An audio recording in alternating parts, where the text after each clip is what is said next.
श्रोते हो नमस्कार. आजच्या वृत्तविशेष या कार्यक्रमामध्ये आपलं स्वागत. आज भारतरत्न महामानव डॉक्टर बाबासाहेब आंबेडकर यांची 132वी जयंती. देशभरामध्ये सर्वत्र महामानव डॉक्टर बाबासाहेब आंबेडकर यांना अभिवादन करण्यात येते.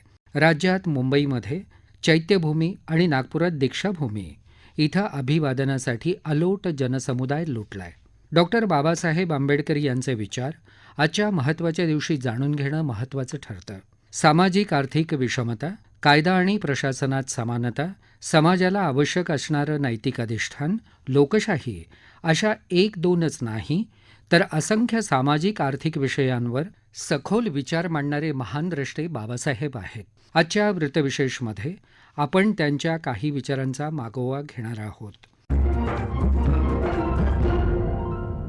श्रोते हो, समाजाचा विकास कसा घडतो यावर अतिशय सखोल चिंतन डॉक्टर बाबासाहेब आंबेडकर यांनी केलंय. देशातल्या प्रत्येक नागरिकाला सामाजिक, आर्थिक तसंच अभिव्यक्तीचं स्वातंत्र्य मिळतानाच समान संधी मिळाली पाहिजे याची ग्वाही राज्यघटना तयार करतानाच डॉक्टर आंबेडकर यांनी दिली. यामुळंच बाबासाहेब नवभारताचे प्रेरणास्रोत ठरतात. डॉक्टर आंबेडकर यांच्या समाजविकासबाबतच्या विचारांवर प्रकाश टाकतायत मुंबई विद्यापीठाचे माजी कुलगुरू डॉक्टर भालचंद्र मुणगेकर. डॉक्टर बाबासाहेब आंबेडकर यांच्या व्यक्तिमत्वाचे अनेक महत्वाचे पैलू होते. त्या पैलूंपैकी कोणता पैलू अधिक महत्वाचा हे सांगणे खरोखरच कठीण आहे. सर्वात महत्वाची गोष्ट म्हणजे भारतामध्ये शेकडो वर्षे सुरू असलेली जाती व्यवस्था आणि त्याहीपेक्षा क्रूर असलेली अस्पृश्यता नष्ट करणं, ती उद्ध्वस्त करणं, यासाठी बाबासाहेबांनी आयुष्यभर प्रयत्न केले. कारण जाती व्यवस्था आणि अस्पृश्यता या दोन संस्थांच्यामुळे भारतातील कोट्यावधी लोकांचं, मागासलेल्या आणि प्रामुख्याने दलित अस्पृश्य लोकांचे आयुष्य उद्ध्वस्त झाले होते. बाबासाहेबांचा विश्वास समता, स्वातंत्र्य, बंधुता आणि न्याय या 4 मूलभूत मानवी मूल्यांवर होता आणि त्यामुळे ही 4ही मूल्ये भारताच्या समाज व्यवस्थेमध्ये रुजवण्यासाठी बाबासाहेबांनी अथक प्रयत्न केले. बाबासाहेबांचा संसदीय उदारमतवादी धर्मनिरपेक्ष लोकशाहीवर नितांत विश्वास होता. त्यांची श्रद्धा होती. लोकशाही म्हणजे केवळ एक शासनाची पद्धती नाही, तर तो समाजाचा एक जीवन मार्ग आहे, समाजाची जगण्याची एक पद्धती आहे, अशी बाबासाहेबांची धारणा होती. भारतामध्ये आधुनिक लोकशाही माहीत नव्हती. ती रुजवण्यासाठी बाबासाहेबांनी काही महत्वाच्या अटी सांगितल्या. त्यातली एक महत्वाची अट अशी होती की भारतामध्ये कोणत्याही प्रकारची किंवा टोकाची आर्थिक विषमता असता कामा नये. आज देशामध्ये 1% लोकांच्या हातामध्ये 50% पेक्षा जास्त उत्पन्न आणि सुमारे 65 ते 70% संपत्ती आहे. ही गोष्ट भारतीय लोकशाहीला एक फार मोठे आव्हान आहे. दुसऱ्या बाजूला बाबासाहेबांच्या दृष्टीने कामगार, महिला, दलित, आदिवासी, भटके विमुक्त, अल्पसंख्याक सर्व श्रमहारा वर्ग जो भारतामध्ये जो आहे त्याच्या उत्थानासाठी भारतीय शासन संस्थेने, भारतातील राज्यकर्त्यांनी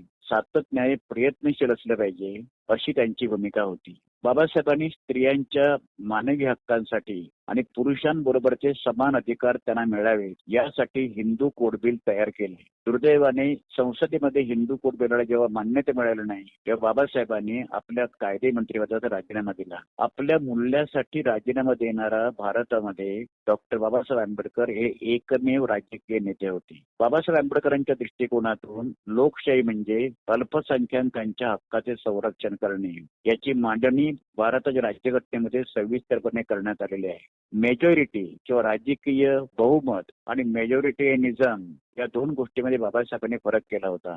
बाबासाहेबांनी जे आर्थिक लिखाण केलं, जे आर्थिक विचार मांडले, टीएससीचा त्यांचा विषय होता the problem of the rupee, its origin and solutions. रुपयाची समस्या, तिचा उगम आणि त्याचं सोल्युशन, या ग्रंथाला आता या वर्षी 100 वर्षे पूर्ण होत आहेत. इतका तो अत्यंत महत्वाचा ग्रंथ आहे. बाबासाहेबांनी 1926 मध्ये हिल्टन यंग कमिशनला जी साक्ष दिली, त्या साक्षेमध्ये ज्या काही सुधारणा सुचवल्या, त्याच्यातूनच पुढे 1934 मध्ये भारतामध्ये रिझर्व्ह बँक ऑफ इंडियाची स्थापना झाली. कामगारांच्या विषयी बाबासाहेबांनी लोककल्याणाचे कायदे करण्यामध्ये पुढाकार घेतला. नद्यांच्या पाणी वाटपाचा प्रश्न, बहुउद्देशीय नद्यांचे प्रकल्प, कामगारांच्या कल्याणाचे कायदे, शेतीची पुनर्रचना, देशाचं औद्योगिकरण कसं व्हायला पाहिजे, नोकऱ्यांची किंवा रोजगार निर्मिती कशी व्हायला पाहिजे, असा एकही विषय नाही की ज्या विषयाला बाबासाहेबांनी स्पर्श केला नाही. इतकंच नव्हे तर त्याचं सखोल चिंतन करून प्रत्येक समस्येवर बाबासाहेबांनी उपाययोजना सुचवलेल्या आहे. बाबासाहेबांनी अधिकृतपणे जरी स्वातंत्र्य चळवळीत भाग घेतला नसला तरी सुद्धा बाबासाहेबांनी स्वातंत्र्य चळवळ ही दुसऱ्या तऱ्हेने अधिक संपन्न, अधिक प्रगल्भ आणि अधिक महत्वपूर्णसाठी फार मोठं योगदान दिलेलं आहे. सर्वसामान्य माणूस हा बाबासाहेबांच्या विचाराचा केंद्रबिंदू होता आणि जेव्हा भारतातील जाती व्यवस्थेमध्ये मूलभूत सुधारणा शक्य नाही असं जेव्हा बाबासाहेबांच्या लक्षात आलं तेव्हा त्यांनी येवला येथे 1935 साली मी हिंदू म्हणून जन्माला आलो तर हिंदू म्हणून मरणार नाही अशी जी घोषणा केली. त्या घोषणेची परिपूर्तता 14 ऑक्टोबर 1956 रोजी बाबासाहेबांनी बौद्ध धर्मात पदार्पण करून केली. अशा महान व्यक्तीला, समाज क्रांतिकारकाला, एक प्रगल्भ व्यक्तिमत्वाला त्यांच्या जयंतीनिमित्ताने मी कृतज्ञतापूर्वक अभिवादन करतो. श्रोते हो, डॉक्टर बाबासाहेब आंबेडकर यांचं उच्च शिक्षणाद्वारे समता, स्वातंत्र्य, बंधुता ही मानवी मूल्य स्वीकारणारा आधुनिक समाज निर्माण करणं हे उद्दिष्ट. डॉक्टर आंबेडकरांच्या शैक्षणिक चळवळीमागे हेच मूळ होतं. ज्ञान नसेल तर व्यक्तीचं आणि त्या समाजाचंही नुकसान होतं. कोणत्याही सामाजिक प्रश्नावर उच्च शिक्षण घेणं हे एकमेव उत्तर आहे असं डॉक्टर बाबासाहेब मानत. त्यांच्या शैक्षणिक विचारांवर भाष्य करतायत ज्येष्ठ पत्रकार उत्तम कांबळे. शिक्षण हे किती क्रांतिकारक असतं आणि मानवी जीवनातल्या सर्व समस्यांवरचं ते एक उत्तर असतं हे डॉक्टर बाबासाहेब आंबेडकरांचे महागुरु महात्मा ज्योतिराव फुले यांनी अगोदरच सांगून ठेवलं होतं. युरोपमध्ये प्रबोधनाची पहाट सुरू झाल्यानंतर त्याच्या काही लाटा भारतामध्ये धडकल्या आणि शिक्षणाविषयीचं महत्व अधोरेखित होऊ लागलं. याच लाटेच्या आसपास असणाऱ्या महात्मा फुल्याने शिक्षणावर एक अखंड लिहिला आणि त्यांनी सांगितलं, विद्येविना मती गेली, मती विना नीती गेली, नीती विना गती गेली, गती विना वित्त गेले, वित्ताविना शूद्र खचले, हे सगळे अनर्थ एका अविद्येने केले. पुढे जेव्हा बाबासाहेब आंबेडकरांचं पर्व सुरू होतं या पर्वामध्ये शिक्षणाला अधिक महत्व प्राप्त होतं. बाबासाहेबांनी अस्पृश्य समाज आहे, ओबीसी समाज आहे, मागास समाज आहे आणि स्त्री आहे या सर्वांना त्यांच्या प्रश्नातून मोकळं होण्यासाठी शिक्षणाकडे जाण्यास सांगितलं. आणि शिक्षण हे वाघिणीचं दूध आहे, कुणीही तो प्राशन केला तर तो गुरगुरल्याशिवाय राहत नाही असं त्याने एक सिद्धांत मांडला. तर गुरगुरणं ह्या शब्दाचा अर्थ माणसाचा आत्मसन्मान जागा होणं.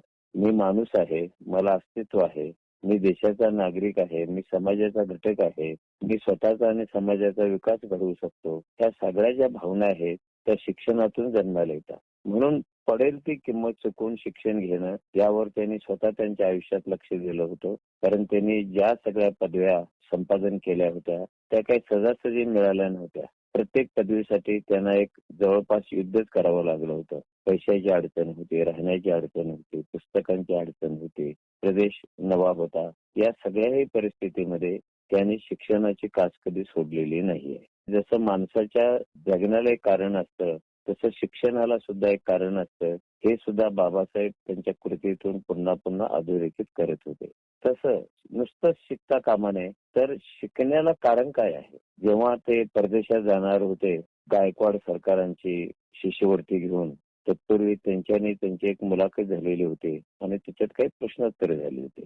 त्या प्रश्नोत्तरामध्ये राजे सयाजीराव गायकवाडांनी एक गोष्ट बाबासाहेबांना विचारले की तू तिथे जाऊन काय करणार आहेस, कोणता विषय शिकणार आहे. तर बाबासाहेब म्हणाले तेव्हा की मी अर्थशास्त्र घेणार आहे, मी इतिहास घेणार आहे, मी समाजशास्त्र घेणार आहे. या उत्तराचं आश्चर्य वाटल्यामुळं गायकवाड म्हणाले की अर्थशास्त्र एवढा अवघड विषय काय घेतोस. त्यावर बाबासाहेबांनी उत्तर दिलं की भारतात मला माझ्या समाजाचे प्रश्न सोडवायचे आहेत, मला माझ्या देशाचे प्रश्न सोडवायचे आहेत आणि ते सोडवण्यासाठी अर्थशास्त्र हा विषय मला खूप उपयोगी वाटतो.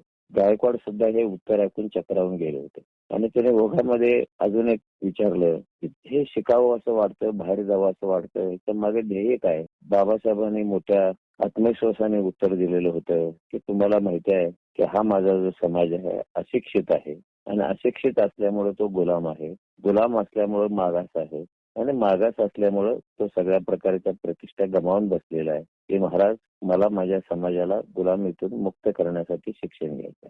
याचा अर्थ की आजही आपल्याला शिक्षणाचं कारण स्पष्ट करता येत नाही, नीट सांगता येत नाही की शिक्षणाचा उद्देश काय. नुसतं साक्षर होणं, नुसतंच नोकरी पकडणं की या पलीकडे शिक्षणाचं एक उदात्त कारण असतं, ते म्हणजे समाजाचा उद्धार. आणि समाजाचा उद्धाराचा मार्ग हा फक्त आणि फक्त शिक्षणातून जातो असं बाबासाहेबांना वाटत होतं आणि ते त्या वेळेला सिद्ध करत होते. त्यामुळे हा समाज जर शिकला नाही तर तो विचार करणार नाही, वेगळ्या वेगळ्या पदांवर जाणार नाही, तो राजसत्तेत जाणार नाही आणि त्यांनी जर ह्या सगळ्या वाटा बंद करून ठेवला तर समाजाचा विकास कसा होणार, किंबहुना देशाचा विकास कसा होणार, असा ते उपदेश वेगळ्या वेगळ्या सभा संमेलनामधून द्यायचे. आणि ते म्हणायचे की जगामध्ये जिथे जिथे दारिद्र्य आहे, जिथे जिथे दुःख आहे, त्याच्या मागं शिक्षणाचा अभाव हे सुद्धा एक महत्वाचं कारण आहे. आपल्याला हे कारण दूर करायचं असेल तर दारिद्र्याचं कारण सांगू नका. एक भाकरी असेल तर त्यातल्या अर्धे पोटासाठी खर्च करा आणि अर्धी शिक्षणासाठी खर्च करा. अशा पद्धतीनं त्यांनी शिक्षणाचा हा जो मंत्र आहे तो अशा प्रकारे चेतावत होते की समाज जागृत होत होता आणि हळूहळू शिक्षणाच्या वाटेवर तो चालण्याचा प्रयत्न करत होता. श्रोते हो, डॉक्टर बाबासाहेब आंबेडकर यांनी जीवनाच्या प्रत्येक अंगाला स्पर्श करणाऱ्या विषयांवर आपले बहुमोल विचार मांडलेत. आजच्या महत्त्वाच्या दिनी त्यांचे विचार आत्मसात करून प्रत्यक्षात उतरवणं हेच या महामानवाला अभिवादन ठरणार आहे. श्रोते हो, याबरोबरच आजचा वृत्तविशेष हा कार्यक्रम संपला. हा कार्यक्रम आकाशवाणी मुंबईच्या प्रादेशिक वृत्त विभागानं सादर केला. संपादक आणि सादरकर्त्या सरस्वती कुवळेकर, निर्मिती सहाय्य भारती गांधी, लेखन आणि समन्वय रवींद्र वसंतराव लोखंडे आणि निवेदन उमेश घळसासी.